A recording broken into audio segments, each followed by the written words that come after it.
because we've got a couple. Because we're still technically not done with the body. And we have plans to store said body in that big old fridge that we found. So it's currently 9 o'clock on day 2. We can now go and have that chat with the smoker on the balcony. But what do we do first? I'm not sure. I don't know how long it's going to take to get the body into the fridge. The body will probably be fine just laying on the floor for an hour or two, right? Kuno's not going to do anything weird with the body, right?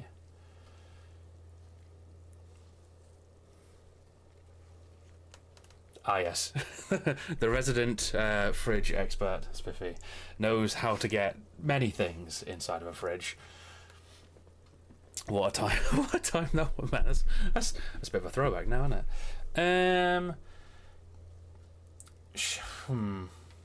I don't know what to do first.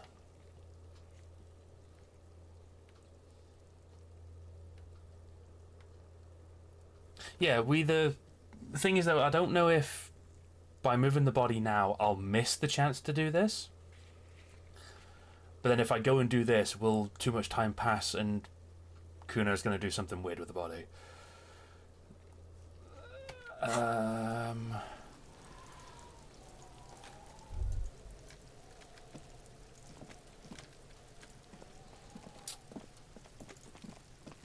Fuck it, let's go talk to Ross on the balcony. All around you, rain falls on the great city of Revachol. Rain drips from the eaves and floods the gutters, washing the filth away. Look at that white shot. The spring thaw must be here. The snow is melting. What am I doing? Looking up at the sky, cold water dripping from your hat. What do I see? Grey sky like great battleships, clouds colliding with one another. Rain falls down on the world. How does it feel? Humid. Your coat shields you from the rain while the city shivers around you. What's in the west? Sheets of rain over the water. A flight of stairs leading into the ocean. Wave after wave washing the coast of Martinaise, with its motorboats and gently swaying reeds. The ruins of a half-sunken sea fort crumble on an inlet beyond the Bay of Revachol. Ghosts rise into the sky. It's very, very deep to open things tonight, isn't it? Who are you, ghosts? The skyscrapers of La Delta, the financial district. Faint golden light seeps from the office windows. Will you ever go there? Will I? No, you are just one of the hundreds of thousands who watch them rise across the bay from Martinaise every day. What's down the shore? Urban coastline, rain dripping off Eternite-covered roofs. Cinder blocks left over from half-finished construction. I may have to cut this short because this is actually research spending time. Building, once seized by revolutionaries. An old wooden church stands on stilts above the water. And beyond that? Coal City, end of all lines. Run my fingers through my dampened hair. Your hair is an oily mess flecked with ash from neighboring coal plants. Smokestacks rise somewhere in the distance. I will keep going with this. What's in the east? The great gates of the industrial harbour are locked. A chill runs down your back. You shudder like an animal trying to shake water from its hide. We've just stopped and we're now just stood there in silence, and Kim's just like, You good? Clench my teeth to stop shuddering. Behind the gates, heaps of supply crates, red and blue metal shipping containers, slick with rain. The Greater Revachol Industrial Harbour is an artificial mountain range. Immense wealth resides within, and immeasurable poverty in its shadow. Well, to be fair, by this point, Kim stood there probably thinking, Oh, he's doing that thing again. And is just accepting it and leaving me to it. And beyond that? La Ducienne, King Dries passenger harbour. Cruise ships flanked by dock arms. Cranes watching over the mouth of the river distributary. What's across the distributary? Couronne, the lower middle class. Distributary after distributary cuts the city blocks in half. 7-story buildings trail off into the rain. And what's beyond the Coron? A silvery curtain of rain over the houses. The class divide. You have never been there. They don't need the law east of the river. Oh. So what's in the north? Capeside apartments. Tower blocks crowd one another. 4.46mm bullets still lodged in their war-torn stone walls. Hallways collapse from the mortar hits of a war that was lost long ago. Clotheslines go to waste in the rain. Radios play. The evening news. And closer to here? A yard. Rain falls onto the roof of a woodshed. Filthy water pools around a body. Droplets of rain slip from the dead man's cold cheeks. Jeez. What's in the south? A traffic jam. Rain thrumming on the roofs of motor vehicles. Inside, drivers watch water streaming down their windshields. The statue of a king shudders. He too is cold. The canal bridge has been raised. What's on the other side? The road ascends. A raised motorway loops above the ghetto. Beneath its concrete columns, a sea of rooftops, woodwork, and tar stretches northward. 4-story buildings as far as the rain can fall. The snows melt in Jamrock.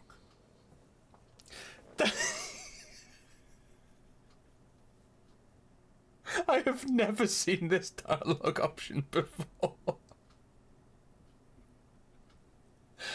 Where the hood, where the hood, where the hood at?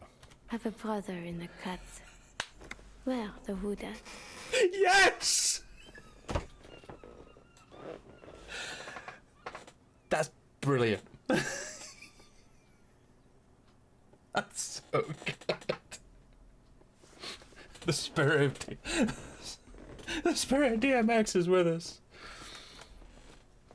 Why am I not there? To be in Martinez, where no one goes, at the runoff point of a long-forgotten canal, in the whitest part of town, in the shadow of the day the revolution failed. What am I doing here? Standing in the rain, looking north, where Jamrock Rock City stretches inland. Oh yeah, there's what I'm doing. Shudder and look further. In the rain-swept distance, above the rooftops of Jamrock, a repurposed silk mill stands perched above the motorway exit. Stood here for 41 10 punches minutes in the complete rain. silence. Your vision blurs. You wipe your face with your hand. Oh, I got XP for The this. rain stings your eyes, Worth. making you look up and blink. Oh, what's above?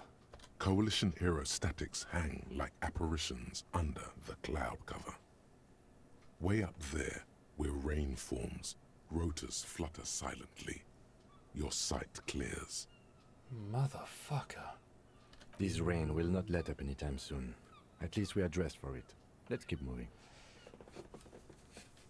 Sure thing, Kim. Let's, Yep. Oh, what was that? Ooh, the book appears to be erotica, but without actual erotica.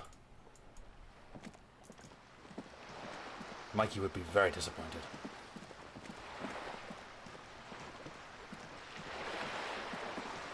I can go in from this door, right? I've opened up access here, right? Yes, I have. Oh, that was a lot of geography and stuff for 10 XP. I'll take it. XP is XP.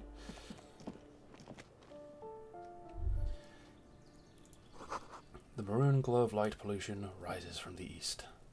Oh, there's Ross. Yep, Absolutely. Gendarmerie, you found me. It really is just Ross, isn't it? The young man on the balcony gives you a bright smile before taking another drag from his cigarette. His slender figure is backlit by city lights, its distant streets and motorways flashing like diamonds. It feels like a Friday. He seems to be in a good mood tonight. And his shirt is still unbuttoned. Yes, the cleaning lady let us in. Yesterday. Beautiful. He replies, smiling. As he looks at you, something sparkles in his eyes. So tell me, are you here to make things right again?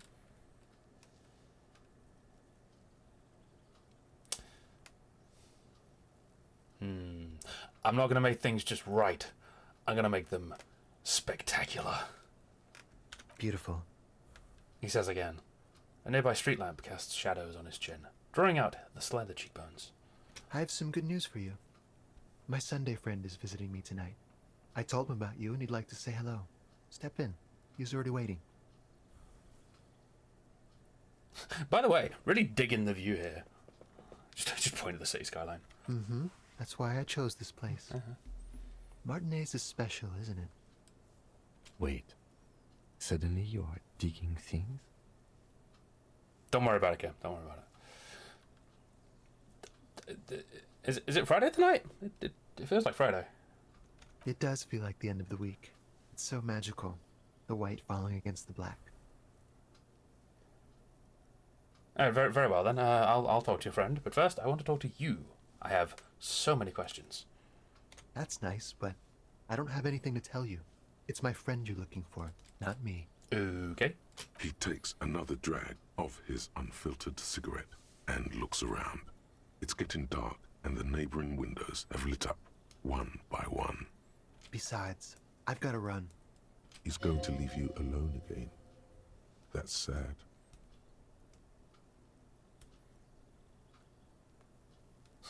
Go if you must. I don't care. I don't care about people leaving me all the time.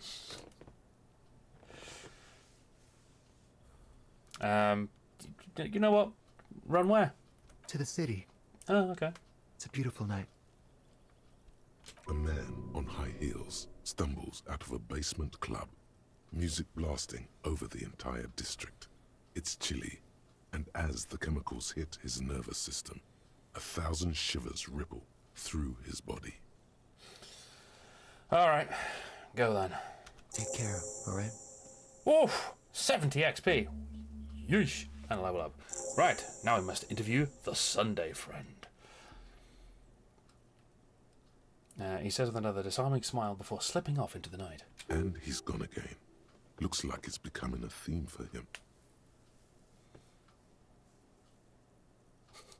He's always leaving. Why is he always leaving, Gim? Who knows, detective? It's a mystery. There's something so different about him that I just can't put my finger on. Different, of course. His shirt. Why is his shirt always unbuttoned? His shirt. The lieutenant squints his eyes, trying to hold back laughter. Yes, his shirt. His shirt. He's trying to dive deep into the mysteries of his shirt. His shirt? No, I don't know why his shirt is always unbuttoned. His mouth tightens as though trying to hold something back. Come on, detective, let's go. We've got a potential witness to interview. His Sunday friend, remember? He nods at the apartment door before you.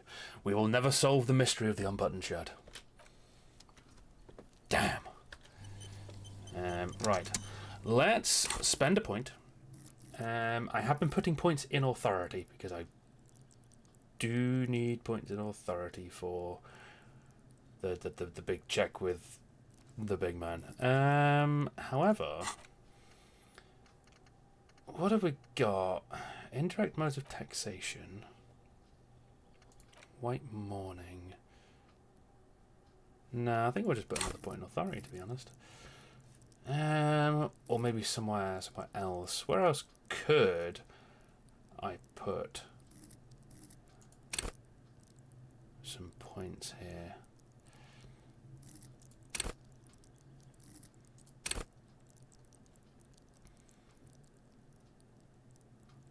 Maybe a point in composure? Or perception?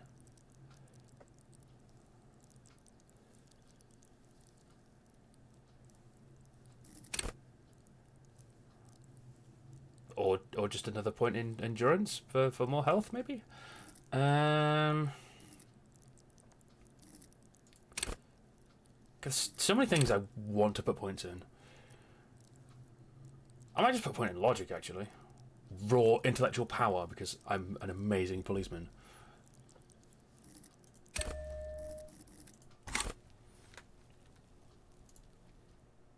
Right. Interview the Sunday friend, and then go back to the body, I guess. Let's scout the room first. A quarterly business magazine. An empty ashtray.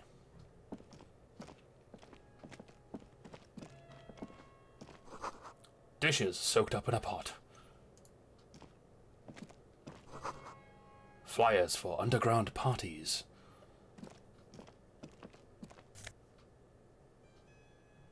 A Samaran conical hat under the bed. An exquisite canopy bed made of metal. Obviously, I need my pry bar. Oh boy. A party dragon's silk robe. Oh, it gives me electrochemistry. Oh, I might have to put that on, you know. An old photo of the same apartment dated year '01. And buckets of paint on a layer of old newspapers. What is the one?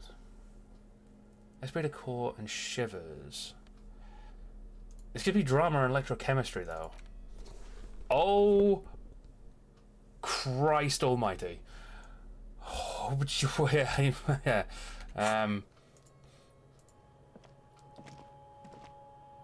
Yep. That's the look now. You have acquired the robe. Keep it, officer. Oh, It looks good on you. thank you. You shouldn't be seeing him in an intimate setting. For some reason, you feel this man is your superior. What? Superior, but he's not in the command chain. My name is Charles Vildrouin, and I am an official with the coalition government. I work for the Institute of Price Stabilité on assignment from Sur-la-Clé. I heard you talking to my friend outside. Very good. Super. I am here to assist you in any way possible. Ask me about the hanging. No, first ask an innocuous personal question to get the interview off on the right foot. Yep. Yes, make it clear you're the one setting the terms here.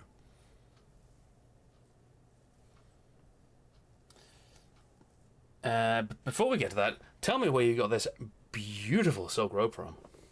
Oh, we got it from an atelier in the East Delta Commerce Center. Personally, I think it's a little culturally insensitive, but the material is great. Sadly, the shop is now out of business. The kind of robe I should be doing drugs in, I think. That's really all I can tell you about it. He forms a little rooftop with his fingers. Cold air sweeps in from the balcony. That didn't work at all. Shit. The lieutenant takes out his notebook and nods to you to proceed. Very well, Kim. All good. So, right, so you actually witnessed the lynching? I'm sorry to say I did, officer.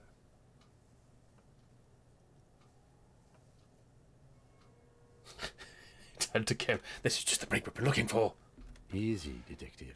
No need to jump to conclusions. Kim, this is huge. Start from the beginning, if you don't mind. Officer, it's very difficult to describe what I saw that night. It was so surreal to me, like in a play. He holds out his hands and blossoms his fingers, like a drama teacher setting the scene. What do you mean, like in a play? It was just so strange. I could barely comprehend what was happening. I was on the balcony when it happened, getting some fresh air. I remember that first they came in, carrying what looked like a body. And then I saw all the surrounding windows go dead, one by one. That's when I understood. I should not be seeing this. Sounds like the victim was unconscious, or at least incapacitated. Interesting. So who were they? Can you describe them? I couldn't see their faces well, and there were quite a few of them. But they were very loud and very Martinez. He pauses, looking for the right wording. Let's just say that the laboring classes can get rather expressive with their profanities. And how many of them were there? I couldn't tell you exactly. Less than 10. Maybe 8? The lieutenant sends you a sharp look at the mention of that number. I mean, that matches up with the numbers that we've got. Were any of them huge? Like 200 kilograms huge? That's a giant you're describing. No, they were all quite human, as far as I could tell. Did any of them look like drummers? Drummers? Why, no. But then, I don't know what a drummer is supposed to look like.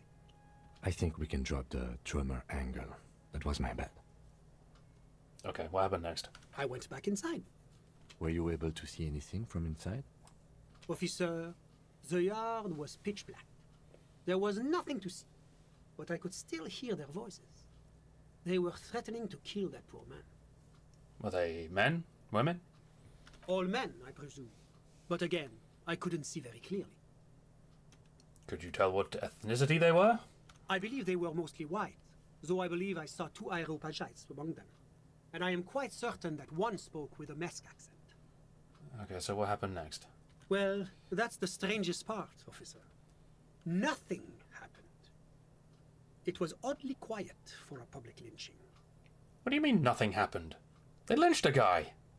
Eventually, their shouts died down, and that was all. There were no gunshots, no celebratory shouts, no anything. Okay. So why didn't you call the RCM? You're right, of course. That is what one is supposed to do in such circumstances. I was simply in shock. I'm afraid I don't have anything else to add. About what time was all this happening, approximately? All I can say is that it was late. So let me get this straight. You didn't actually witness the hanging itself, did you? No, I didn't see the corpse until the following day. It seems this wasn't the break you were hoping for. God damn it. I think we have everything we need. Thank you for talking to us, Mr. Villedroit. Of course, anything I can do to assist the RCM. Okay.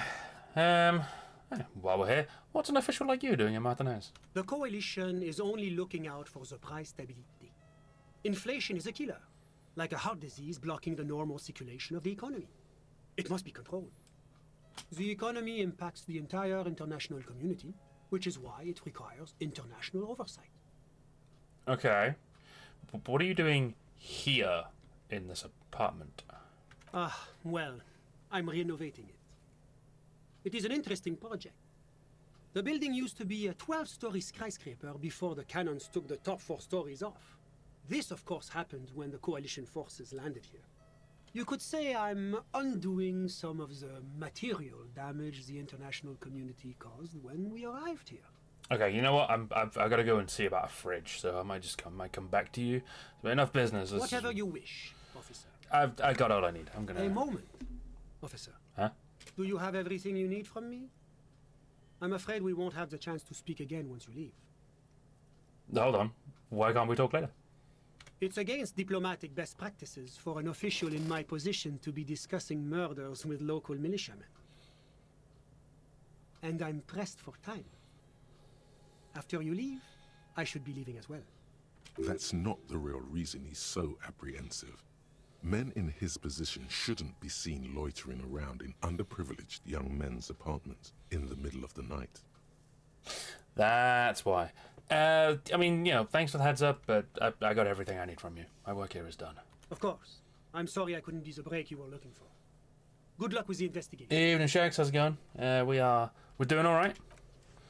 We're just doing some investigating, talking to some people. Now we're gonna go and see a fridge about a corpse. At least the rain stopped. Just a door. Nothing for you here right now. Oh, actually, while we're here, we've got that door down here that needs to be opened.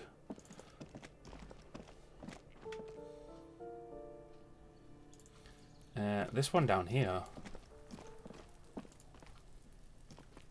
This must be it. The basement door is weather-worn. The copper nails holding the upholstery in place have turned green from sea air, and there's a knocker shaped like a lion's head. I'm first going to press my ear against the door. The leather upholstery is worn and rough against your jaw. You don't hear any movement. In fact, it's oddly silent in the yard around you. No birds chirp. Very well. I will use Manana's key to unlock the door. You try to be as silent as you can. It takes a bit of rattling of the handle to loosen the bolt. Finally, the door unlocks with a small clack. Thoughts race through your head. Well, buddy, you opened it. No need to go inside. It would be rude. Only curiosity could account for stepping over that threshold. Maybe there's treasure in there. A white alligator. A fountain of quicksilver. As you hold the open door, you can feel the air moving. A little draft. A whistle.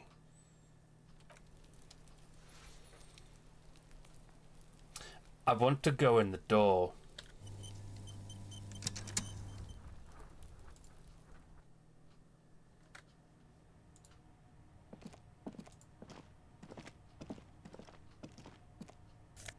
What do we got here? Ooh, magnesium. Small suitcase full of clothes. Guests are staying over? It's just a room. A book titled The Hidden World of Walking Sticks lies open. You can almost feel the warmth of the red sun on the flag. This is This thing, is the isn't flag of Revachol, the suzerainty. What's with the sun? This isn't just one sun, but there are little suns dancing around the big sun. Is this a communism This thing? is the sevenfold sun miracle. What's the sevenfold sun miracle? It's an optical atmospheric anomaly the first settlers saw. Happens in cold weather. 6 small suns around the big one. This complex halo phenomena is how old Revachol got its flag. It is but one of the many strange optic atmospheric phenomenon of this wondrous archipelago. You're sure you once saw sundogs in your youth, and blue flares.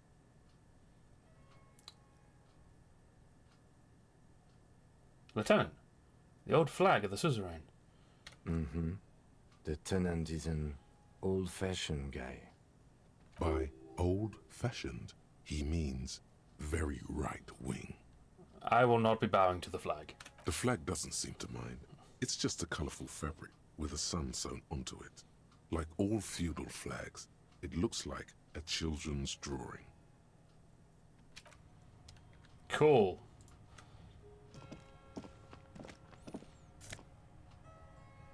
Ooh, a shirt. Whoever lives here admires fair-haired fancy heroes with big muscles. A row of mugs sits on the shelf. Each one depicts a human figure. A dark-skinned woman grinning amidst mysterious symbols. A broad-shouldered man shoveling potatoes, and others. Huh. Colonial mugs, eh? Tap on the mugs. A little ring. Though cheerful, the images on the ceramic make you vaguely uncomfortable. There's something disdainful in the way the curves and lines of the bodies were drawn. The images betray a lack of interest in human beings. They are merely unflattering caricatures. What do I mean, uncomfortable? The owner of these mugs doesn't like people of other ethnicities very much. Typical asshole. This person is unhappy. The lieutenant picks up one of the mugs, then puts it back down with a look of disdain. I'm beginning to feel better about breaking into this man's apartment. I've suddenly remembered that mug that I found in the rubbish. Yes, your broken mug friend would feel very much at home here. The same humor, the same mocking lines. There's the missing tin soldier. Whoever lives here might have used the Whirling's container to dump his trash. And now they've drawn the ire of the Union. The plot thickens, as they say. Interesting. An interesting little clue. Let's see where this goes. Clues have a way of magically connecting to other clues down the road. Perhaps you should break into apartments more often. Perhaps I should. Do you really think it's the same person who put the dead man's clothes in the trash? Who knows? I'm not expecting too much from these clothes in the trash lead either way. It might turn out to be some random local matter, but still, a nice coincidence. You could ask Everard who this person is once you're done here. Could do. Let's move on from the bugs. Right, we're done here now. What was that shirt I picked up? Preston's spotless gleaming white shirt, the kind that serious men wear at serious intersolary offices. Not fucking hell, not yet piss-soaked or cum-stained.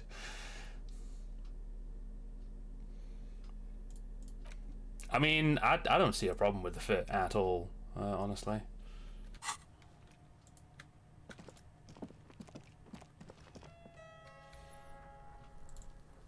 Right, let's go and see about this fridge.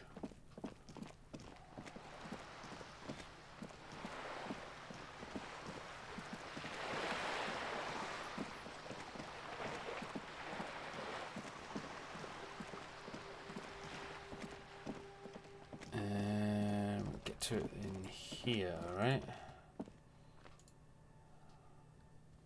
Yeah, down here.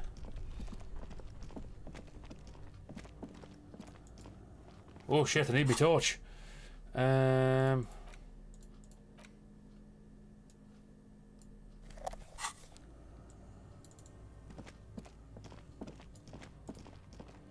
bear's eyes are dead and empty.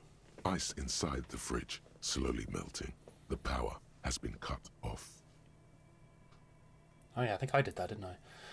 So what do you think of this fridge, Kim? Looks big enough for 2 corpses. It's certainly an eccentric choice, but it's more than big enough and cold enough. Honestly, it's perfect. All we have to do is plug the fridge back in. I should go and plug the fridge back in.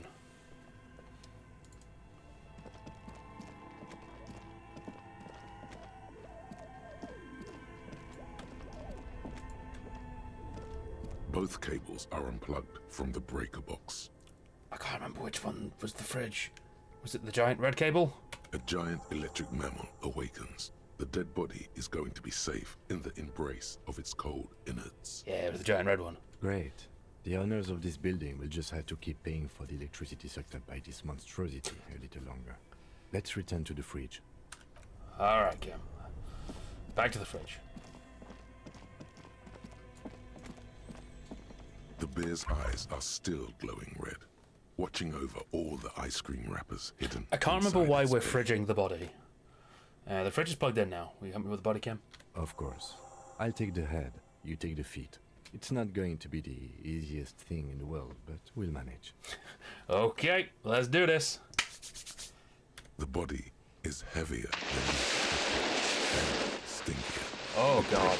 Half an hour to get the then 10 more minutes to stuff it into the fridge. The lieutenant takes a step back. That to was it, admire yeah. Your handiwork. Yeah, I failed a roll, didn't I? Beautiful. A dead body in a nice bare fridge. This is some of the best body's work I've Oh, ever level done. up again. Really? You think it's good work? No, Oh. not really. Look at that. What have we done? We stuffed a dead body in a nice bare fridge.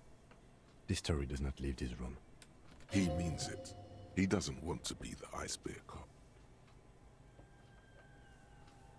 We did our best with the means at our disposal. Did we though? Okay, maybe we did. At least we've stopped the body from decomposing further. Now you can conduct another inspection under controlled circumstances.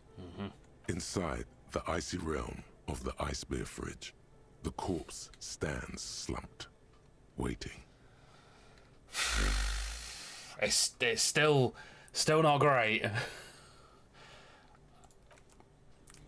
Let me check what I've got for perception.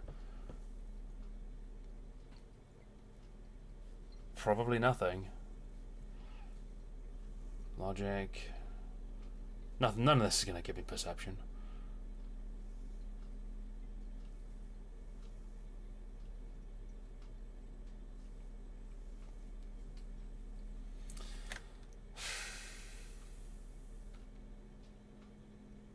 I already have something give me perception. My amphibian sports visor is already giving me +1 perception.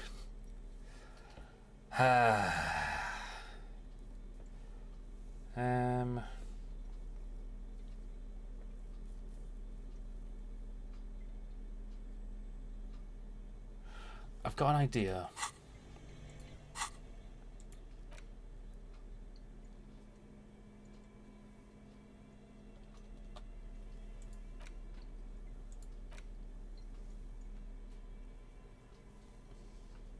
I'm going to quick save first. And then I'm going to drink a beer.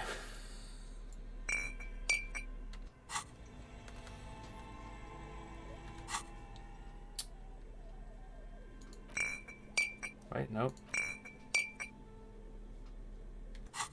There we go.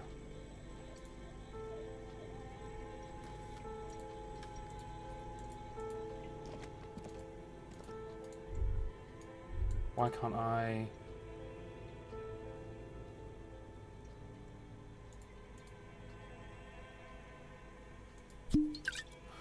Wow, that's really... Right. We're gonna try this. The bear's eyes are still glowing red. It's guarding over the freezing corpse hidden inside its belly. I don't think the beer helped, honestly. Either way, I can do this. It's a white check. If I fail it, I put a point of perception. I try again. You touch the dead man's body. His skin is cold, light blue and silvery in the light of the fridge. You still have no idea where to I'm begin. gonna put point of perception and try again. It'll come to you sooner or later. At least he's safe here until then.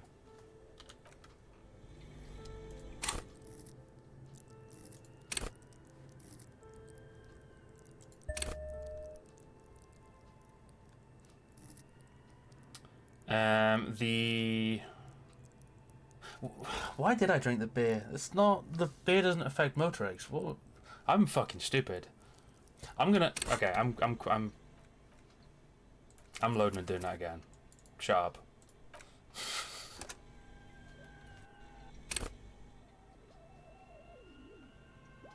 The bear's eyes are still glowing red. Watch me fucking It's smash this guarding now. over the freezing corpse No, I hidden didn't. Okay, inside never mind. its Right. belly. You touch the dead man's body. His skin is cold, light blue and silver. Damn, that's still took my marrow like down to 0. Oh It'll shit. come to you sooner or later. Right, close the door. Point of perception. We go again. The bear's eyes are still glowing red. It's still It's low. guarding over the freezing corpse hidden inside its belly. Do I just save scum this? I don't really want to, but I guess we could always just come back The because bear's eyes are still glowing red. it's in the fridge. It's fine. It's guarding over the freezing corpse hidden inside its belly. Search the body, the body one more time, thoroughly. Your arms reach out and your eyes close. as You if by rolled their 11. own volition. It's dark all around. You feel cold, slippery flesh, first with your fingertips, then under the palm of your hand. Game's easy. What is this? What do I see? What have I found? His face, his cheeks, his nose, his fat, swollen lips. Like a spider, your hand crawls over his features. Everything is silent. I'm going to put my fingers in his mouth.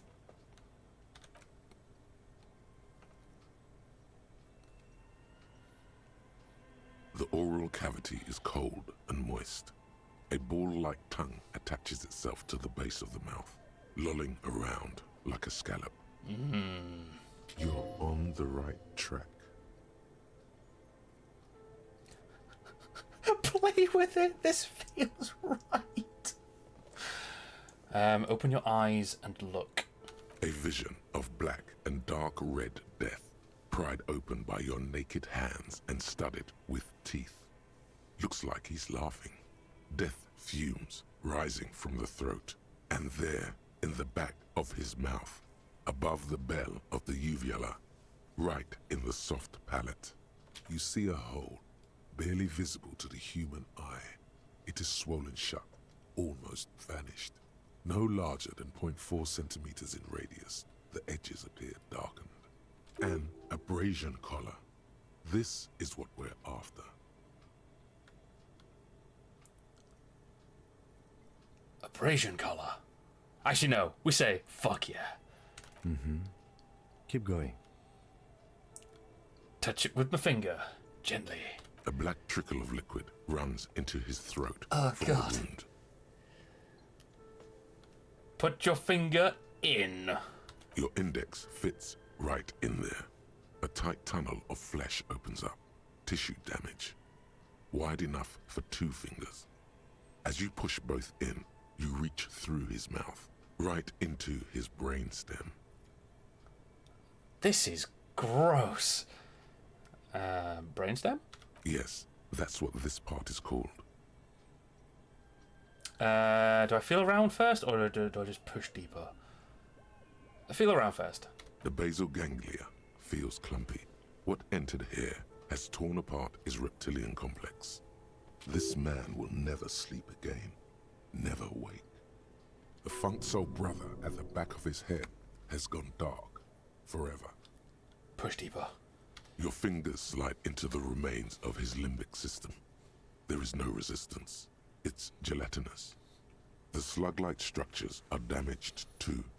The tearing extends deep into both hemispheres. The undulations of the limbic system have ended. All is quiet. There's a cavity. Cut right between the hemispheres.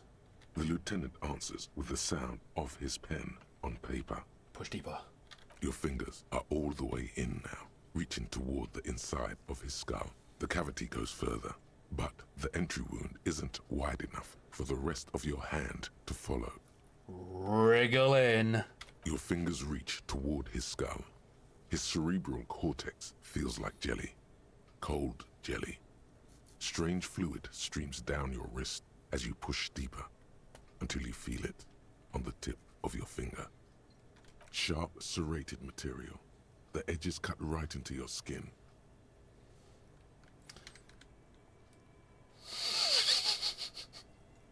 It's an easy check, but I will definitely fuck this. I feel a solid object right under the skull. Can you get to it? Inspect the skull first. There's a tiny crack. A protrusion in the cranium, right in the back of his head. Your finger must be pointing straight at it. Oh, I really don't want to fail this one. The object that is in there stops just short of the skull, in the encephalus, knocking this tiny fracture into the cranium. We have the makings of a very small exit wound here. Oh, I made it better. 72%.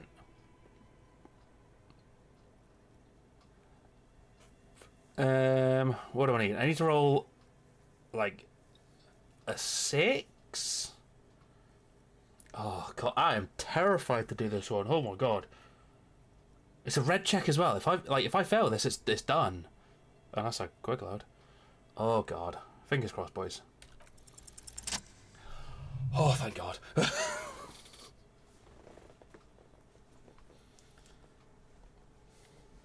You pick the object between your index and middle finger. It feels sharp, like metal. With your face twisting from pain and concentration, all you need to do is just Slowly pull my fingers out. The inside of the head feels cold and smooth, like a glove. Sweat dripping down your brow. Careful not to lose the prize between your fingers. With a plop, your hand emerges from the mouth, covered in blood up to the wrist. Between your fingers, a small flower, a blossom made of lead. A bullet. The lieutenant pulls a small bag marked evidence under it. Our man was shot. The bullet falls in the bag, leaving a smattering of blood on the plastic. He raises the bag under his eyes and says, A non-calibre. Rifled. Some kind of brittle alloy. Fractured on impact. Can I have it? Of course. You've earned it. The lieutenant drops the bag in your bloody hand. It feels light. We need to add an item to the injury list. Injury number 4. Oval entry wound with an abrasion collar. Soft palate, back of mouth. High velocity. Temporary cavity in brain tissue. Small exit wound on the occiput. How does that sound? Oh my god. Sounds like heaven. Sounds about right. Opinion, fatal injury. I'd say so. Goddamn right. And one last thing. We should amend injury number 3. Ligament mark. New opinion, non-fatal. Post-mortem. Treatment. He's proposing the bullet was the real cause of death, and the hanging an attempt to conceal this fact. The ligament mark, the fractured hyoid bone. It was all treatment. Yes, and the belt around his neck. The hanging. Even dragging him to the yard. All of it was done after this man was already dead. Dead. Dabba doop doop. The fuck? I mean, obviously I'm saying that. Deadity dead dead. Deadity dead dead indeed. Agreed, Kim. I have had my doubts since you showed me the tracks. Why did they carry him over? Why not march him, I thought. There was no satisfying explanation. There have been other signs too. Small details. Everything is too Oh, neatly secret task designed for complete. us to Find the assemble bullet before before they you are, get as we did fooled. Full-heartedly. Well, no more. We almost fell for it, he thinks. Almost. There is, of course, the very real possibility he was both shot and hanged. Who would do this? That's for us to find out. But this, it will make finding them just a little easier. Why would anyone do this? To hide something. The real killer? The real motivation? What really happened here? Detective Cousteau on the case. Maybe the bullet holds more answers. Yes, we should take a closer look at it. I am certain it has more to tell us. This little thing could reveal much about the weapon that shot it. I think I need to wash myself. Oh, you really do. I am glad to hear you say that. Your room in the Whirling in Rags should come with a bathroom. Be sure to make use of it in the evening. So what happens next? We bag the corpse and carry him to the holding pen of my kinema. I can transport him to processing myself, but I will be gone for the rest of the day. Oh, well, good thing it's 10:30 at night. What should I do in the meantime? Work on the case. Tend to personal matters. Try not to do anything too dangerous. I An might officer needs go and backup take in a shower. like this. I'll leave that choice to you. And one more thing. Great work, detective. Yes! The word lingers in the air of the basement. Far away, ice cream makers are buzzing, and the sea wind blows outside.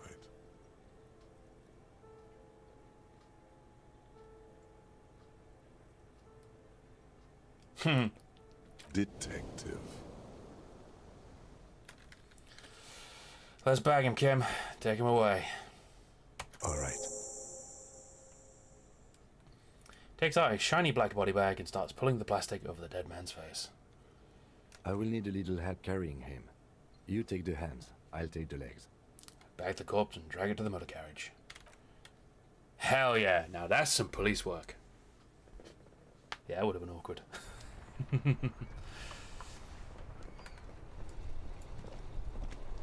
Alright, now it's just me. So, that's been done. We need to go back to Everett and let him know that. We'll do that tomorrow. Maybe I'd just go and take a shower now.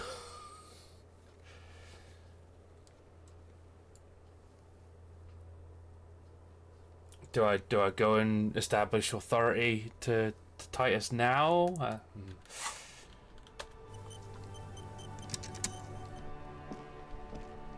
Just go rogue by myself while Kim's not here.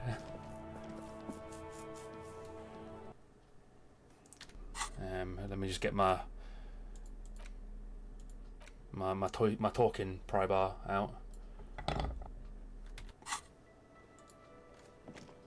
This is why I've been putting points in authority. Like, this was just... Actually, you got anything else to say? Because we learned things about I've you. got nothing to say to you. Why are you wasting your time?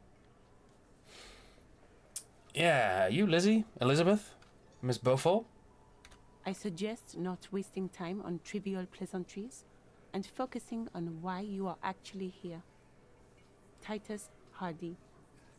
She points to the tall man by the table. You caught her off guard. Push her some more.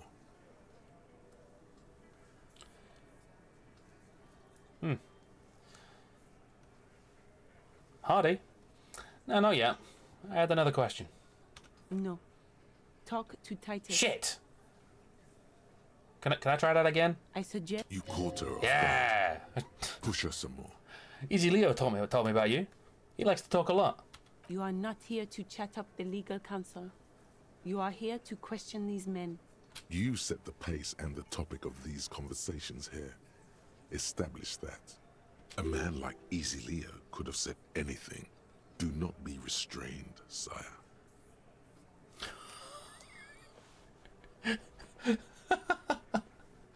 He said you're Mr. Evra's Deux Sucre, death machine. That'll catch her off guard. Let's fucking say that. He said no such thing. This isn't about me. Ooh! Ooh, she got a little heated there. Yeah, maybe we'll talk later. It's clear you like the hard stuff, Brota. Huh? What is my lower intestine going on about? Lower intestine? The term is metabolic and circulatory system. Okay, but what's the hard stuff? Fascism, Brota. Oh.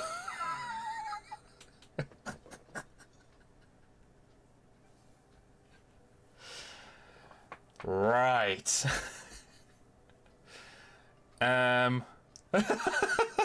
Sean is panicking. What is fascism, though? Many things, but it's mostly about trusting your gut. Who does your gut tell you is the source of Revishal's problems? Wait a minute. I thought you were my circulatory system. Quit stalling, Bruta. Shit. We're talking about the weakest, worst, most insane thing. The weak link. Financiers? Yes, them. But also, Wermen. Wormen? Wermen. Men of Wur. Oh. You don't like them. They're insane. Their idiocy needs to be scrubbed off this world with rubbing alcohol. Wu men need to go back to the fucking kitchen. Jesus. That's what fascism boils down to. The rest is also important. But the main thing is that Wu men need to know their place. But I'm a feminist. Feminist? No, it can't be. Not you. No one believes this. Am I having some kind of stomach seizure? Stomach truth. You're having a stomach truth. Why am I getting this? Because you've said the hard things that others won't say. The good things, you've said them many times. The good things. Fascism sounds so bad, though. What if we called it something else, like traditionalism? Okay, yes, let's call it that. Good thinking. The added umlauts to everything are sending me. That sounds much better. Traditionalism. You like the sound of that. Okay, stomach. I've made up my mind about fascism. You're going to keep your views, right? Keep your views, Brota. Absolutely not. I'm not going to be played by an upset stomach. I'm opting out of fascism. There's a painful growl somewhere in your intestines, knocking on your alcohol-engorged liver. It is one of betrayal and disappointment. Gee, thanks, stomach. Alright, Titus, let's have a Looks talk. like the circus left town, but the clowns are still here.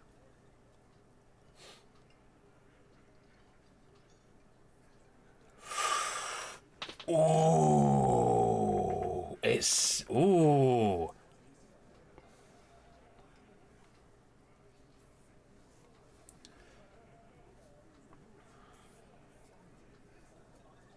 Or do we just go straight in with this?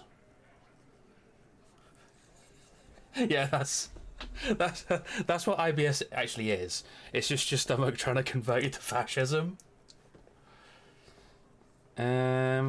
So, call it a 50-50 chance on the authority check. I'm gonna go with this one. I've quick saved before this anyway, so if it goes tits up, I can just do over. I found a bullet in the hangman's head. A bullet, you say? That's mighty curious. Truly curious. If you hanged him, how did it get there? Well, there are so many bullets in the world, and so many heads. I guess it's only logical. At some point, one of them bullets had to end up in one of them heads. It's bound to happen again, you know? Just statistically speaking, of course. Sire, it would be an event most dramatic if you were to produce the bullet and dangle it before their very eyes. I'm gonna ask you again. Why was this in the victim's head? Wow! He's got it in a real evidence bag and all! Why don't you go home and log it into evidence? These men have told you what happened. I think the hanging was a cover-up for the shooting. You know what I think? I think he was shot in the head as a kid, and his brain grew around the bullet. Around the bullet, man. That's a good one. All the goofing around is to avoid lying. It's a technique. They're only pretending to enjoy this. Beneath the act, they don't like you knowing this. Don't you worry, I'll figure this out sooner or later. Never been worried in my life, lawman. He crosses his hairy arms, having forgotten his beer for a moment. It's not like you blew it wide open, but there's a little crack in there, somewhere. Yeah. Yes, the check went up. Honestly, it's 10 out of 10. Fuck it. I'm gonna attempt to establish authority. Establish authority. Fuck off! Yes. Authority. Feverish thoughts race through your mind.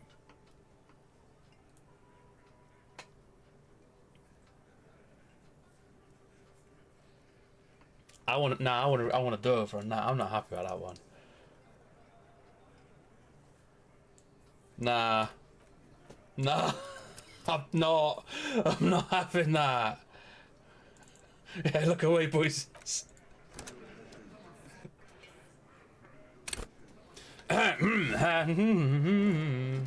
Looks like. All right, Tyus, it's time to have a chat. But the clowns are still here.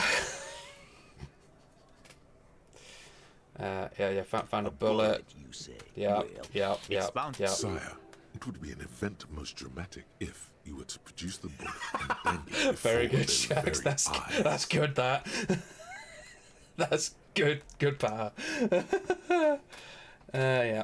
Why don't you go home and log it into evidence? You know what? Around the... All the goof, they're only pretending to. Right, and that, and It's that. not like you blew it wide open, but there's a little crack in there, somewhere. 72%. As you look around That's this better. room full of sweaty men, swearing, drinking, spitting out tobacco, does this look First time, familiar? every time, baby. Where have I seen this before? You believe the place was called Precinct 41. It was also filled with, almost exclusively, men, sitting on desks, talking shit and wasting time. You seen Apricot, old Purdue's daughter? Asks Lieutenant McCoy. Replies Torson, the ass on that one. McCoy shakes his head in appreciation. A bit strange the old man named her Apricot, but, I mean, who am I to judge? Wanna hit the kebab joint? I get it, Titus. You guys really are the authority around here. Huh? You must be. You're just like real cops. Drinking beer, sitting around with your dicks in your hand. You got a problem with beer now? Not quite there yet. Push on.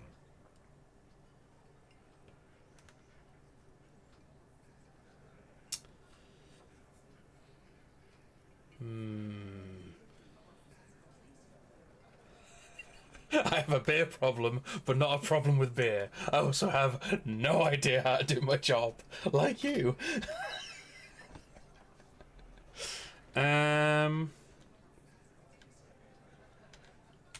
I'm thinking option 2. Like, no, I'm also a big fan of beer. And jerking off instead of helping people. You saying we don't help people? I've been doing this job for 10 years. Martinez was a dump before we put this outfit together. They don't know, man. They weren't here. We had 3 shootings a week, kids dead, fucking graffito everywhere. You cops haven't shown up since the 30s. Yeah, congratulations. All I see is you sitting around talking about Monica's titties. Well, as a rape victim. So what? What do you want from me? We took care of that fuck. Picks the beer back up. We've got him. Don't let him drink that. One more push. Quick. Or could I slap it out of his hand? Just don't antagonize him. You have this already. It's not about who did it. It's about the victim. She needs help. Titus? He looks at her. She stops mid-sentence. That's it. You got him. He's going to give it up, but on his terms. You wanna help her, cop? Fine. I'm gonna let you help her, but you treat her with respect. If you don't, if you question her, harass her, a freight train of pain, buddy. What's her name? Glacia, I'm on due. She's staying here at the Whirling in Rags, a real pretty one. Silvery jumpsuit, blonde. That's I'm on due, with an O-U. We know Glacia. Shit. The girl. The girl upstairs? That can't be her. Remember what you said to her? You told her you want to have... Oh, it's her! It's definitely her! It's Miss Oranje, disco dancer! Oh, no!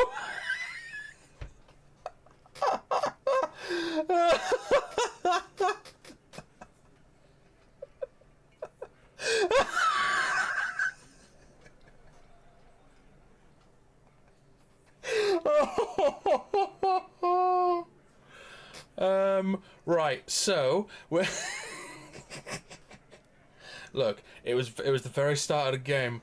We were very, very hungover and we were having a very, very bad time. I think we'll go with Miss Oranje, disco dancer. We're gonna go with a necktie on this one. Oh, the house phone's ringing. Let me just mute my mic for a second. Never mind, phone stopped. Sure, why not? Oh no, I've got to do it. I have to do the check. Classy Amandu. Cool. You inexplicably add cool after the victim's name, with your eyes bulging like some wild Oh beast. no. Your fingers are fidgeting and sweat starts forming on your brow as Titus looks at you oddly. I mean, it was never gonna happen, was it? -5 modifiers. I don't understand what's so cool here. Yeah, don't worry about it. It sounds like you're God. having a heart attack. Whatever you said. No, it's fine, it it's couldn't fine. have been that bad. Don't worry about it. Please relax. Everything's fine. Whatever you do not tell him you know her. That would sound off. Calm. Normal. Try to forget this little hiccup. So what was her relationship with the mercenary? Relationship? There was no fucking relationship. He raped her. That's their relationship. Okay. Something is off here. His anger is possessive. Was like that karaoke incident all over again. Or like some of the other girls he was harassing. Okay, enough. all of this is irrelevant to your stated investigation. Sorry, the rape. When was that? He did it before we killed him. He's not gonna do it again. So what does it matter? We could establish a timeline. All right. 2 weeks, maybe? I don't know. I need another beer. He turns to Glenn. Here you go, boss. So, what's your relationship with her? I know her. He looks around and an uncommon silence fills the room. Oh, okay, cool. How well, though? Well enough, Copper. We party. She's been here for a few months. So she's not from around here? You mean Revachol? Nah. Our Miss Aranye disco dancer is an immigrant, or a drifter of some sort. Been staying over here over the winter. Don't you give her any more trouble. She's just had some bad luck, that's all. Shut up, Angie. She doesn't need your help. Titus gives them both a look. They fall silent. What's with all the silences? It's like these guys don't know how to feel about this. You should keep picking at it. And what was up with the partying she and Titus did? It sounded fun. You said you partied. Cool. That's cool. What did you mean? What do you think I meant? Did you do karaoke? Yeah. Tons of it. All the songs. So you're saying the two of you were close? No, we just fucked. That's all. I'm not gonna give you any details if that's what you're after. So put your dick away. Okay. He really went out of his way to seem comfortable with this topic. That's all you're gonna get for now. He's doing a good job here. A commendable performance of I don't give a shit. Thank you. I will talk to her. Remember what I said. Freight train of pain. Yep. I'm gonna take off now. Bye. And Kim wasn't here to see my breakthrough. Ah, well.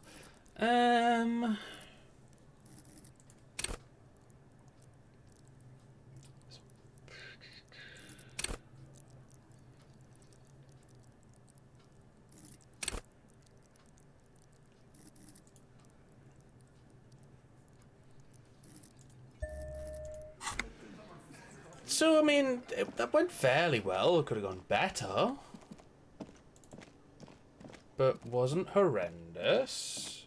And there was definitely no safe scumming at all. Shut up. Let's see if we've got enough time to actually have a chat with her. The door is closed. There is no answer. It's nighttime, officer. You're right. A young woman like this is probably out partying the night away. Drink and drugs. Sweet drugs are involved. Have I knocked on the wrong door? Loneliness, be gone.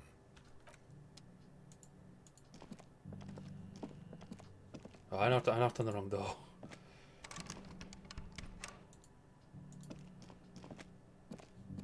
I'm gonna take that shower. Wait, what's that? Oh, an empty cassette case. Can I do anything about the window? The window stands broken in its... No.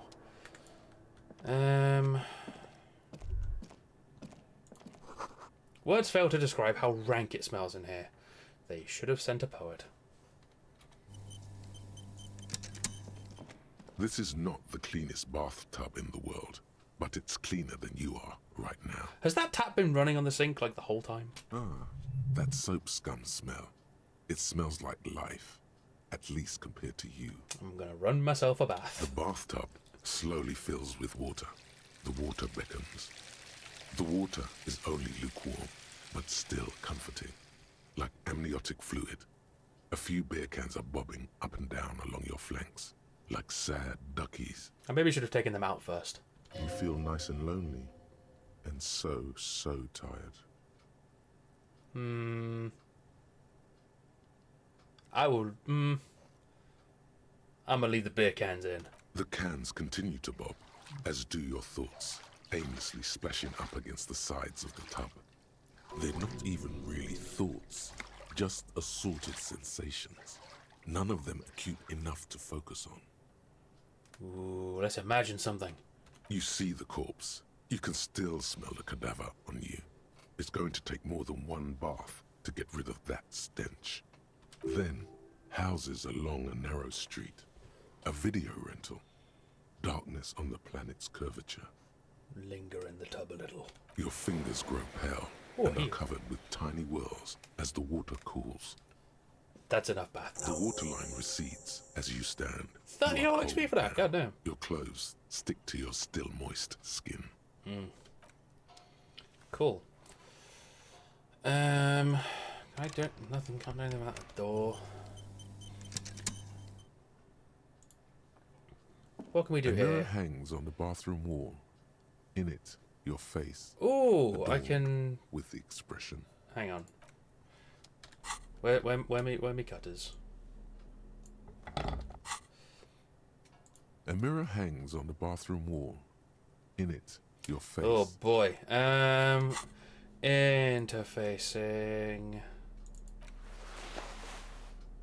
Anything else with interfacing on them? I don't think so. Nope. Let's just give it a go anyway. Hangs on the bathroom wall. 28%. Your face. The forceps. Woohoo! Double sixes! Let's go! But you just might be able to twist its parts into place. I'm actually a god at this game. You handle the chain cutters deftly, applying just enough pressure. The forcep regains a recognizable shape. The steam stops. Told you that you needed those chain cutters. Everything is connected. You always need a pair of chain cutters. The mirror begins to clear slowly without you having to wipe it. Oh, I can attempt to stop the expression now. It's like something snaps in you. A nerve ending. A thought. A sadness. Your face in the mirror is suddenly clean of the layer that had distorted it for God knows how long. Just like that, it's over. The running gag that your life had become. A sad old man looks back at you. Oh my god, the picture of Bob left changed as well. He's just a sad old man now. Okay. At least we don't look like a creep now. I don't think there's anything else we can really do now. Let's have a look. Let's.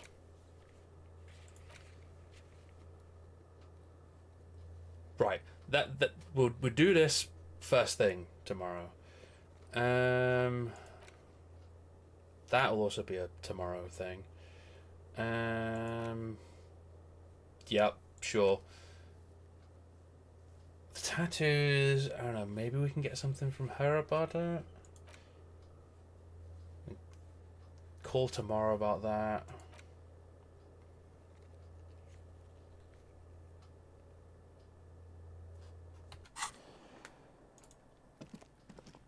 Let's go and talk to Kuno, I guess, and see what he knows about the rest of the armor, potentially. What could possibly go wrong? Oh, they're gone. They all left. Maybe Kuno's gone home now. Kuno has not gone home.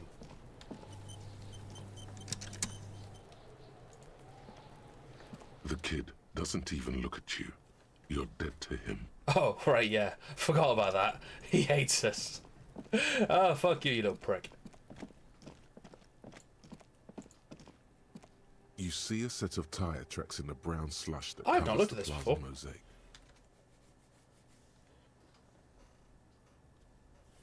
Yeah, there was a whole thing. What kind of vehicle drove through here? Hard to say. Reconstruct the movement. No. What? These tracks are not interesting at all. Let the street sweeper just sweep them away. Ah, fuck it then. God damn it.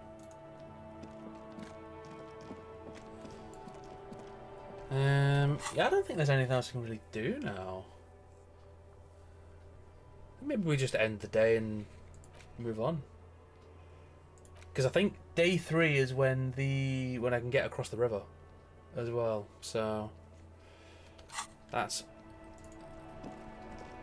I say we just call it a day and just move on to day 3.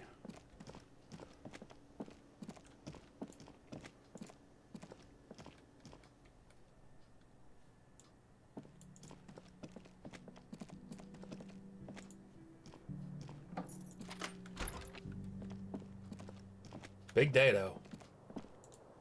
Very productive day. The bed is still cold from the broken window, and not too inviting. But it's yours. You've earned it. The bed is still cold from the wind blowing in from the broken window. The mattress creaks as you close your eyes and try your hardest to That fall what house? asleep.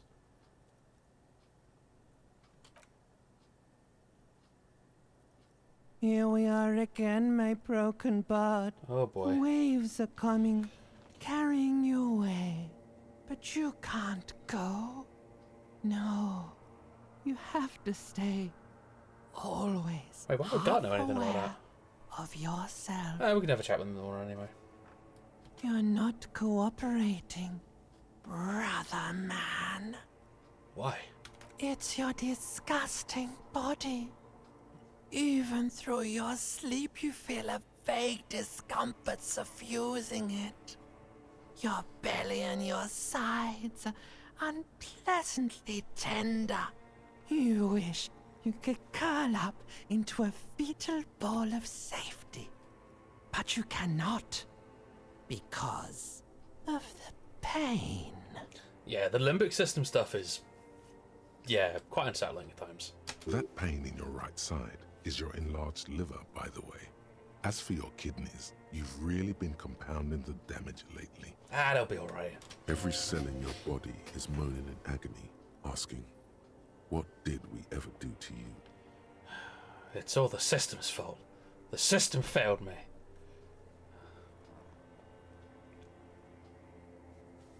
Yes, your body is a system, and it's failing you because you're failing it. I'm an artist, and liver damage is my art. Oh yeah, baby. Frame your suffering as a masterpiece. Only one problem. No one's watching. It's boring, buddy. Boring as death. You're just stuck here, in the half-world. Could try looking at other people. Really looking. But why would you want to start doing that? I will. I'm looking at people all the time. I like them. Sure you do. They're all so friendly, aren't they? This voice sounds painful. At least they're interesting. It sounds Each like one it has a hurts process talking like just that. like yours, running in the space between their ears, full of secrets. People are beautiful, statuesque, parodies and tragedies of themselves. A great democracy of creatures. What do you think you're doing right now? Coming to some greater awareness? Look at all these lights, blinking in and out of existence. Thoughts! You're just pretending that you're asleep, even to yourself, while the world goes on without you. Let it. Let it. But it never seems to let you go, does it? Time to rise and wipe that shining sweat off as best you can. Gather your bearings. Rock and roll. Put on your prettiest face for the masses. Ah, what a wonderful night's sleep.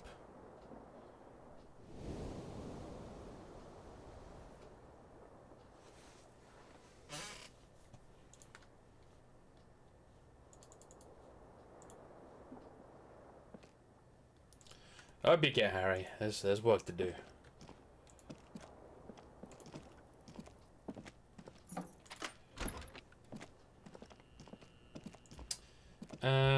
Let's have a chat with Gart first.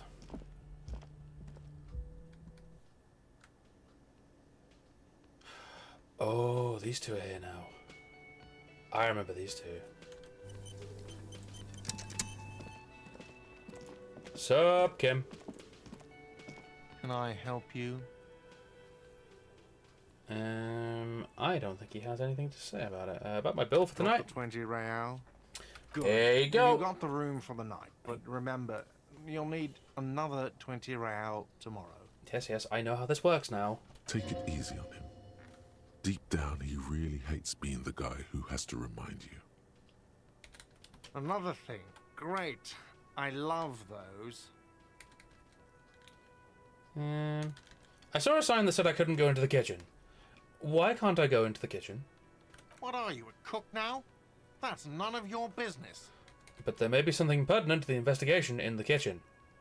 He wasn't pan-fried. He was lynched. What could the kitchen possibly have to do with... Fine, okay. The kitchen is closed until 1 p.m. because the cook is working. You can snoop around after that, if you must. Very good. Yes? Goodbye. Come, Kim, we have a victim to talk to.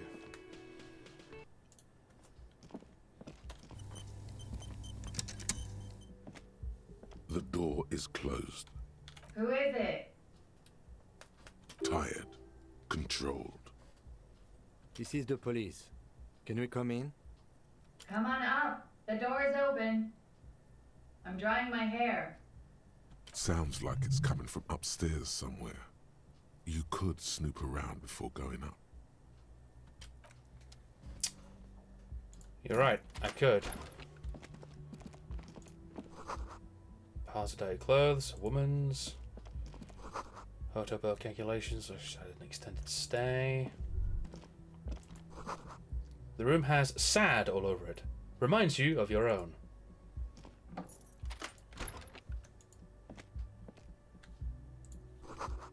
See the yard below? The corpse is no longer there. Because we policed it away. This medicine cabinet is full of wares. Sheets of pills, haphazardly stacked, one on top of the other. There's also a toothbrush somewhere in there. Alright, those look at the meds. Pharmaceuticals line the shelves. Sheet upon sheet of pill bottle next to pill bottle. Acetylic acid, APAP, eye drops, blood thinners. Jesus. Search the bottles. Pill bottles rattle like bones as you search the cabinet. Paracetamol, histoperidol, something in a foreign language you can't read. Behind them, an unusually shaped nasal spray. Its label reads, Nacra. Nacra? This is used to treat opioid overdoses. Always handy to have around. Nacra? Opioid antagonist. Interesting. That's used for diamorphine overdoses. Search the pill sheets. Among some foreign, probably Messinian or Gottwaldian, marked red blister packs you find. What do you find? This is going to take a little know-how. If there's something I've got know-how on, is drugs. Is there something more interesting here? A bright orange bottle with Preptide stamped on it. In sunny, happy letters. Jackpot, baby. That's the stuff you're looking for.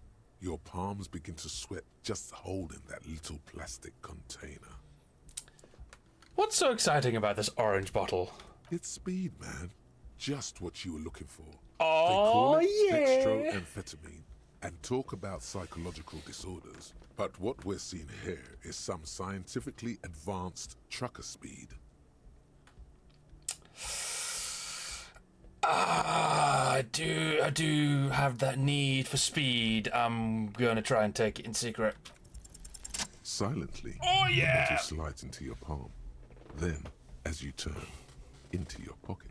When it comes to drugs, there's no fucking stopping me. Feels so sleek and beautiful. You got it. Here comes the afterburner. Time to become a super detective again, Harry.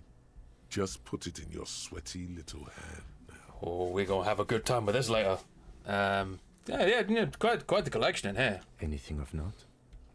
Nope, absolutely nothing. What about this toothbrush? It's been used quite a lot. This toothbrush belongs to someone who doesn't give a damn about her teeth. Very good. Close the cabinet.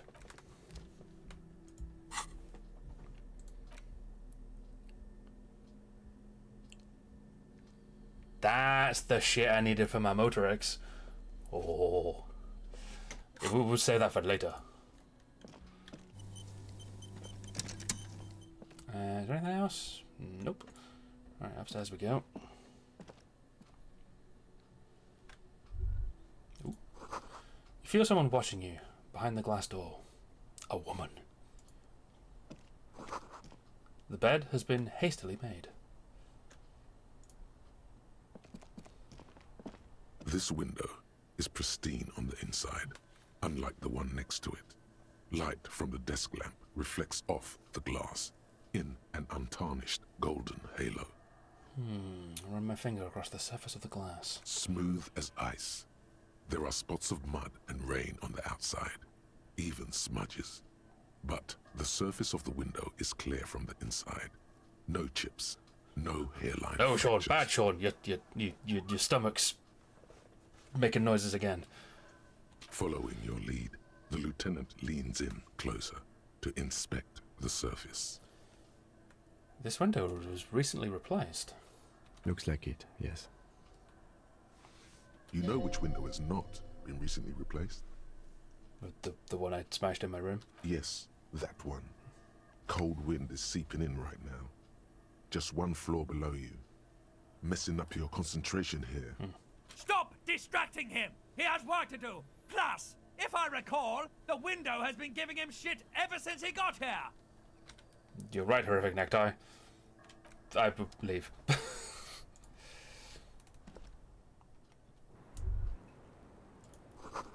The smell of cigarette smoke in the air. Astra menthol. Cold coffee and an ashtray that looks like a hedgehog. Look, a handful of dried white wildflowers. Right, here we go. Big talkie coming now.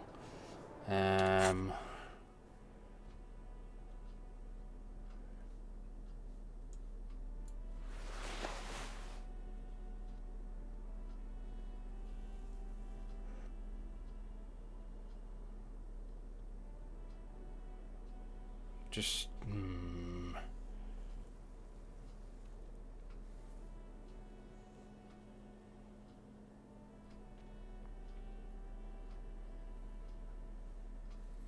what does this give me again? Drama, electrochemistry.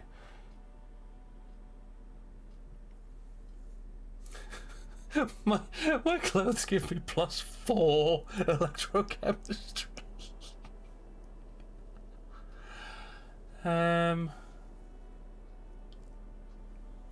Wait, what do I lose my logic from? Oh, the shades.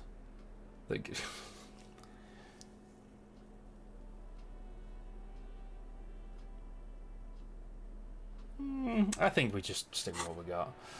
Okay, here we go. Skip it up and down. One day I'm actually going to remember to turn that down. Hey, Mikey. How's it going? Yeah, Jason. It's a good time. We're here. We're just starting this chat. What are we playing tonight, Mikey? We on a Castlevania tonight? I've lost track of what you've been playing, honestly. Oh, God, you're back on Crash again? Jesus Christ.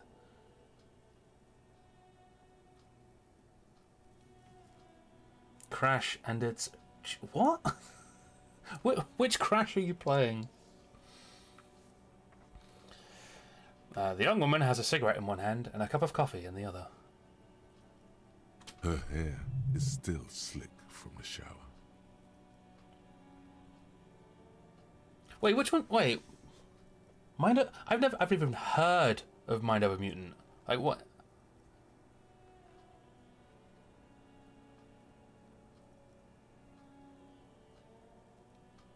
What even is that one?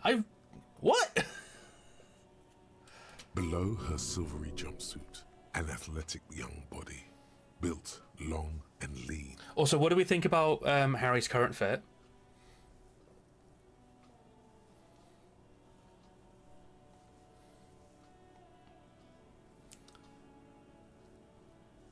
The sequel to Crash of the Titans.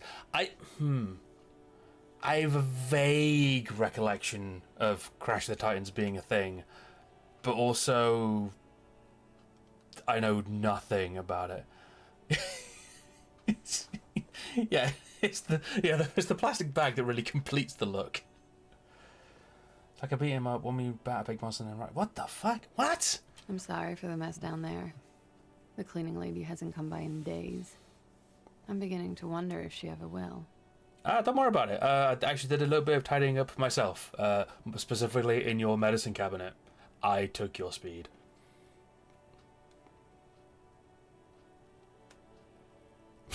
Is there a cleaning lady? I think I need one. Oh yes, legends of room number 1 have made their way around the building. They say a portal to hell has opened in there. Disco Infernum.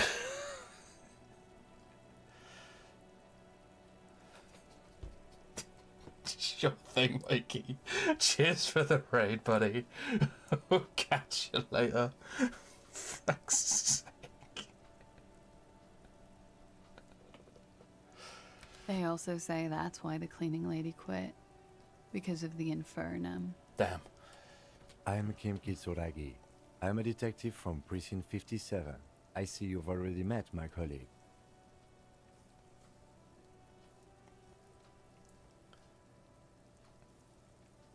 Oh, Shax, that's already a bad thing, learning things in Mikey streams. That usually bad things.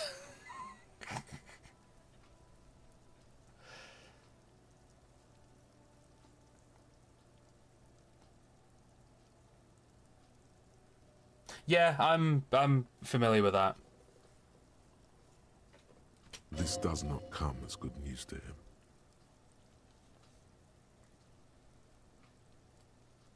Mate, remember where I live? Lots of... Oh god, yeah, you're right, yeah. Fucking Eddie. Oh no.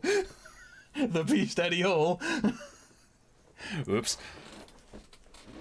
Yeah, like, considering where I live, I've picked up the odd bit of Scottish slang here and there and whatnot.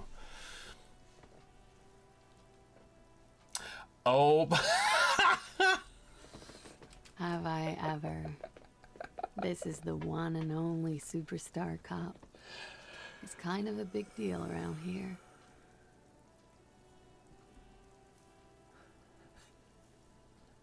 Yeah, but Mikey, I don't live in the north either.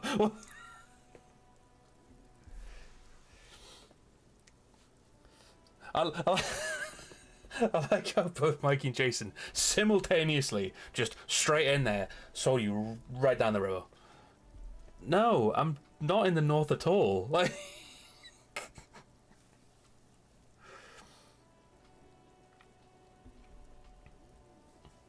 yeah, basically that. We had a steelworks that opened up here, and about a fucking third of Scotland moved down here to work there.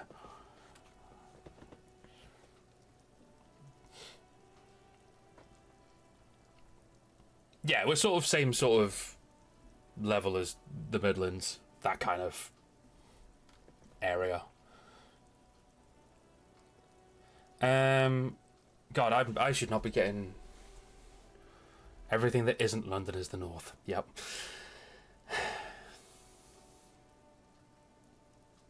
So by that logic, Portsmouth, Southampton, yep, north.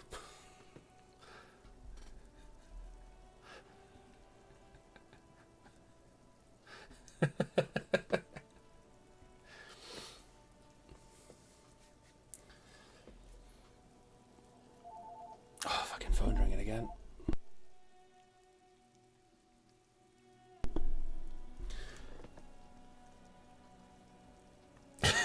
The Right, I'm getting distracted here. This is a very, very important and very serious conversation I'm about to have, because I'm super cop. Yep. Catch you later, Mikey. Cheers again for the raid. Take care. Martinez is very lucky. Only 1 in 1,000 cops wakes up as the superstar cop. Wow. What brings the Phoenix back to me? The Phoenix is one of the many nicknames of Guillaume Le Million, Revachol's second greatest male disco artist. This is an honor. She thinks I'm really cool, guys. Miss, we are investigating the murder of the man down there. The people who put him there have asked us to talk to you. Way to ruin the moment there, Kim. Huh. I see. Jesus. She takes a pensive drag of her menthol cigarette. Be careful. Ask something else first. When you go there, use words like, I hear you have been through something difficult. Oh my god. Such a literal sense as well. Like, there's fucking tears to that. What is your name, miss? For the record. Clausier Amondou. Thank you. Same name that Titus gave you. It sounds Oranese, as does her accent. Her birthmarks also signal Oranje. You don't know why, but Oranese girls tend to come speckled with them. Are you from Oranje? Right, sir. Vredefort, Republic of Oranje. I guess you could say I am an Oranese expatriate. What is Oranje? A bad memory, officer. A bad memory of what? Of lilacs and lightning. Parks, glass, duraluminum. Vredefort is a conference city. It's always autumn there. A night. At least it was for me. What's so bad about that? Nothing. If you're no longer there. The conference centers are filled with people who get angry at you if you do something wrong. Did you do something wrong? Sooner or later, everyone does. And how old are you? I'm 28. Okay. What do you do, miss? What is your specialization? Something stupid. Want to hear what's stupid? Somewhere in a one-room apartment on Boogie Street, a young man shows Patrol Officer Tilbrook his genital warts, asking if they're cancer. Okay. His partner, Emil Mullins, can't be there. He's in another apartment with another man who's showing him a dead dog under the radiator. It's dead, Mullins says. No, the man replies.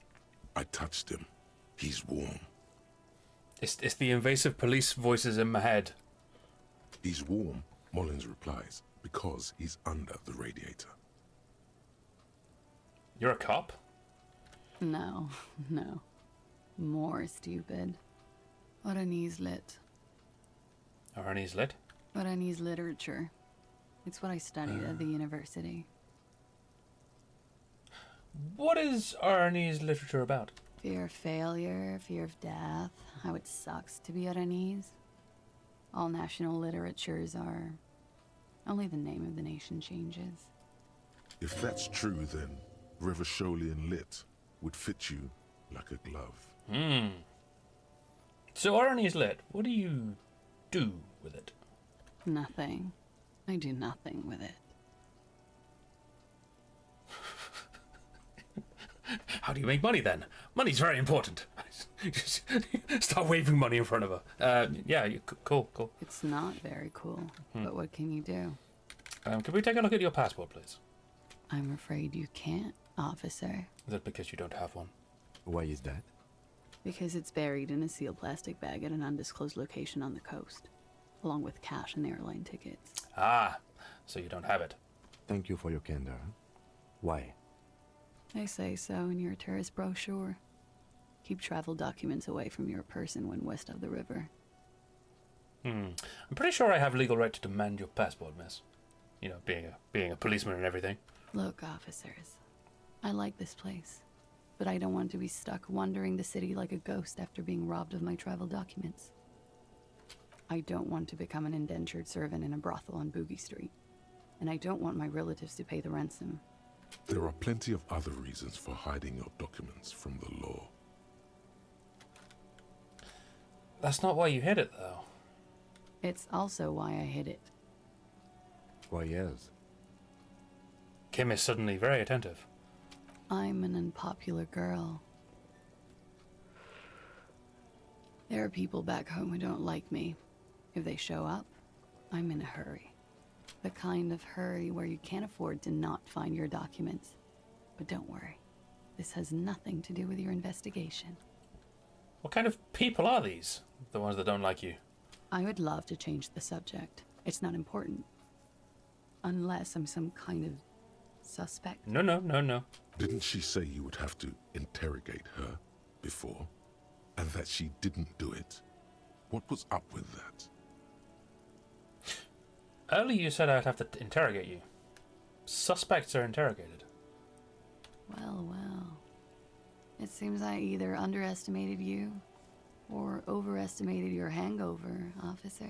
Won't be the first time that's happened. If I didn't know better, I'd say you feigned that fuck having lied to get me to say something stupid. Was that so? Oh no, I was absolutely off my fucking bin when I said that. The lieutenant gives you a little look. Not a fucking word, Kim. We should have discussed your history before we came here, he thinks. So many unpleasant surprises with this guy. Yep, totally. Cool. You told us about the investigation Friday night. Downstairs, at a table full of local kids and dock workers. You told pretty much everyone. After you showed them your gun, that is. Oh god, I still need to find my gun. Anyway, I thought it would be funny to say I didn't do it, because I knew about your investigation. Does that make me a suspect? I really must stop saying stupid things. No, we've just come to talk. Phew. Playfully. She doesn't seem to be overly distressed. Or distressed at all, really. So how do I know that you've told us your real name? If I were to lie to you, I would come up with a more mainstream name than Clausia Mondu. It's a weird name. She seems to be telling the truth, sire. Okay then. Okie dokie. Thank you. That's it for the record. The record. So official. They tell us you've been through something difficult. Something difficult? I've been through at least half a dozen difficult things. Which one do you mean? Were you sexually assaulted, miss? By sexually assaulted, you mean raped? Yes. It's a bit early in the morning for raped, isn't it? That's why I said sexually assaulted. She sounds positively buoyant, vivacious, totally unbothered. What does that mean? Were you? Yeah. I'm gonna go with not raped. I can't say that stuff about him. Tell them it's not my style. They'll have to, you know, if they want to jazz up the charges, they'll have to get someone more, rapeable. Jesus. It's all very organic. Her mannerisms, her movements. If she's acting, she's quite gifted. By they, she means the Hardy Boys. I gathered that. Are you saying that you were asked to tell us you were assaulted? Not explicitly, but I understood what they meant. It wouldn't hurt to spice things up a bit. Some assault and battery. Sexual assault, maybe. It was clear the latter would be spicier. Titus asked you to spice things up? For us? Pretty much. What the fuck, man? Warming them. So what did happen between you and the victim? We partied. Wait. Partied? Where have I heard that before? A lot of partying going on. Are we like what kind of partying? The kind I do? Because I party hard. With all due respect, sir, I think we partied a little harder than that. No one. Actually, wait, no. Harder than this? I didn't know it's physically possible. Nah. No one parties harder than me. Please, you're alive in 50. I've known people who party so hard they're dead at 14. I just party hard really well. What did you do when you partied? We drank, sir. A lot. For weeks, basically. We had that effect on each other. We made each other drink harder. That's why I liked him. What else? Stimulants. Speed also has that effect, making you drink harder. And then drinking harder makes you do more speed. It's quite the combination. We also had sex. You were lovers? I guess you can say that, yes. A bit. Lovers is such an emotional word. But there was something there. We did enough drugs for there to be. How did you two meet? Downstairs. At the bar. He was on some sort of assignment. A military man, as you probably know. Had a cool, scary scar. She appears aloof, but that scar part, the scary, is stressed and drawn out. What's that about? Apprehension? With longing. She misses him. When was this? A month ago? Something like that.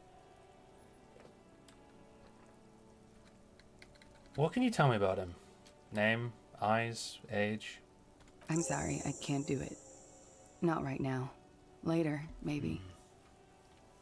I keep seeing him. Like he is now. I can't talk about his... I don't know. Hair. I know it's difficult, miss. We can return to it later. Must have been hard for you, seeing him there. Oh, yes. I've had a great view. From the roof, out of the bathroom window, in my dreams. A bitter cringe. It hurts. You look to the lieutenant. You called us, the RCM. Yes. We found the caller. Jackpot. The call. Reporting the hanging. That was you? I made it. And I would appreciate it if you didn't tell everyone. In Martinez, they call it snitching. Reporting crimes is confidential in Ravachol, miss. The caller's voice was disguised. I didn't exactly disguise it. I just muffled the mic and nicked the landline a little. Nicked it? How? With nail clippers. And I diverted some radio fuzz into it. Into the cold wire. So, she's God's mystery phone cutter. Ah. And in the process, you broke the landline downstairs. Did I? Fuck. I didn't mean to. I had no idea what I was doing. Why go through all the trouble? I don't know, sir. It was stupid. I was drunk, too. I was probably afraid the Union was listening in. Locals say they have ears in the wires. Cutting phone landlines? That's prison time, that. We're not entirely convinced about that answer, but okay. Let it slide. Pushing won't help here. It's a peddling. Thank you for making the call, miss. It was the right thing to do. I didn't want to, sir. But if I hadn't, he'd still be hanging there. So what did they hang him for, if not rape? He had something to do with the strike. One has been roiling since I got here. Rotten timing. But you probably know all about it. Oh boy, do we. And his role in this strike was what? I think he was in a security detail. He was ex-military, worked for Wild Pines, and against the Union. We didn't discuss work much, if you know what I mean. But I understood it was dangerous. And they lynched him for it? She nods.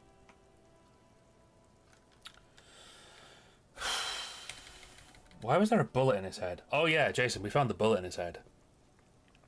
We got the body to the fridge, followed up on the hunch that we had, and yeah, jammed my hand in his mouth and ripped out a bullet. Bullet? They shot him too? We made breakthroughs today. I'm not picking up on any theatrecraft here, sir. The pause is sincere. Oh, she knows nothing about the bullet.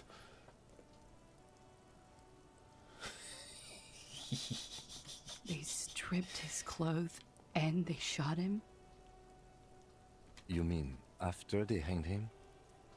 I'm confused, sorry. So am I.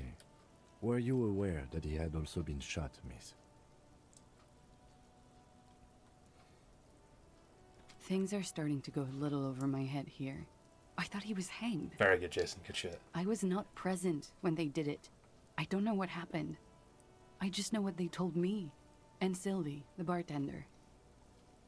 You never put the body in the fridge? Ah, that was fun.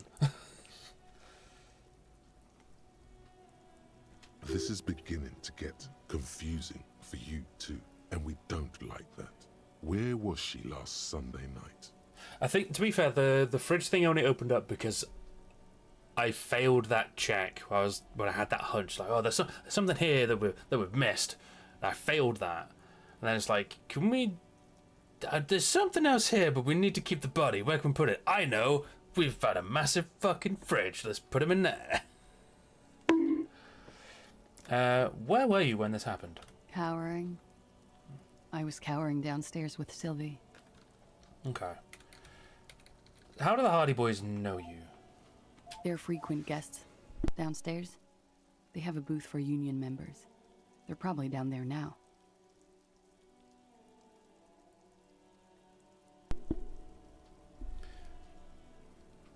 And how did you meet? Over drinks. It's been a long, boring winter. Did you party? A little, yeah. Yeah. Like you partied with the deceased? No, not as hard. I'm sorry to have to ask this, but have you had a physical relationship with any of the Hardy Boys? I have. Which one? He asked, knowing it was Titus. Which ones, sir?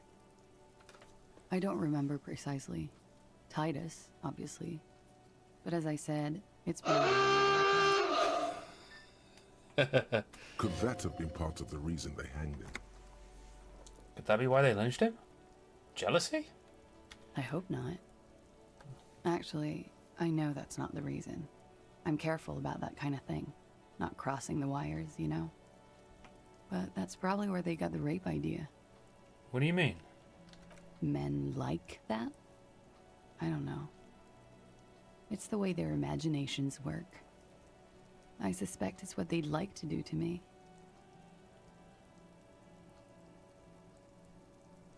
She changes balance from one foot to another, crossing her legs.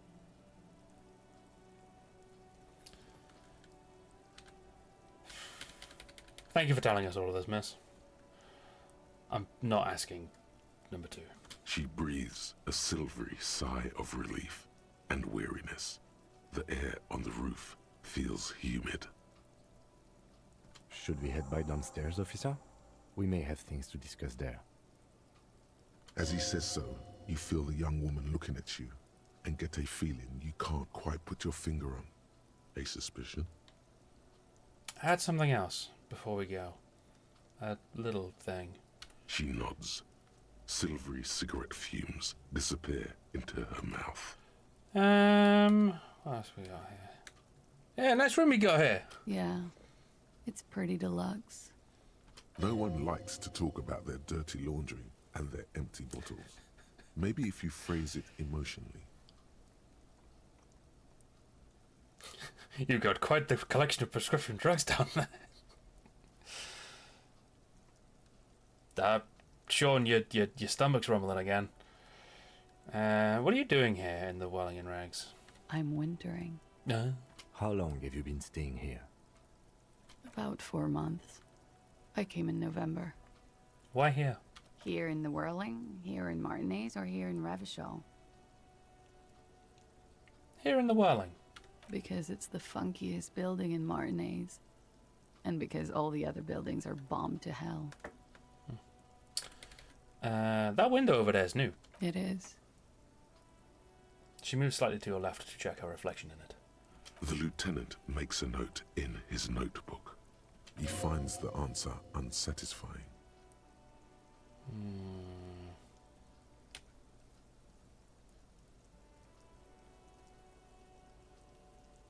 You have quite the collection of prescription drugs down there. Thank you. I've put a lot of time and effort into it. She says without any discernible irony. Technically, possession of narcotics is legal in Revachol, but you should still Yeah, there probably is. No, don't listen to the stiff. Be cool. It was quite impressive. How did you amass such a hoard? With money, sir. Ah.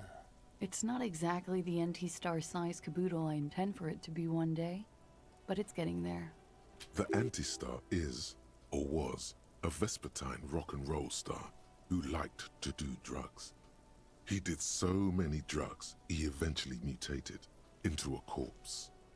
The collection includes Nacra, an opioid antagonist. Comes in handy when you've done too many opioids. Is that something that happens to you often, miss? His tone isn't aggressive, just inquisitive. Better safe than sorry. You seem to have, among other things, Preptide. Oh, yes. One of my favorites. It cures many ailments. Is that the one I swiped? I can't remember. Like what? Like not being able to stay up for 36 hours. Not being happy. That is what I took. It cures those ailments. It's just a mirrored speed molecule, basically. I'm not going to show her that I've stolen her drugs. That's all as far as that goes, then. Very funky. Cool. I think I'm going to leave now. Watching herself reflected in the bedroom window, tall and sparkling and draped in smoke.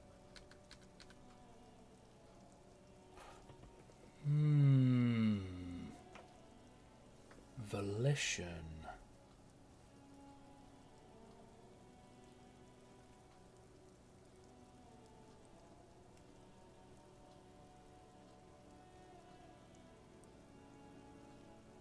Actually, shit, I've just seen the time. Right, we will pick this up next time. I need to call it. We'll return to this later, miss. Why not? I'll be here until 11 p.m. drinking coffee, most likely. It's an entire day just drinking coffee. Kim also has something to say, but that is going to have to wait until next time, Kim. Because, we are going to call it an evening there, because I gotta go because it's vibe night soon.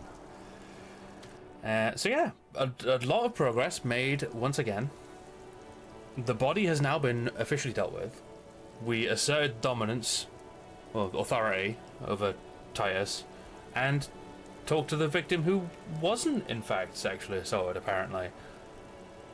Just things be happening.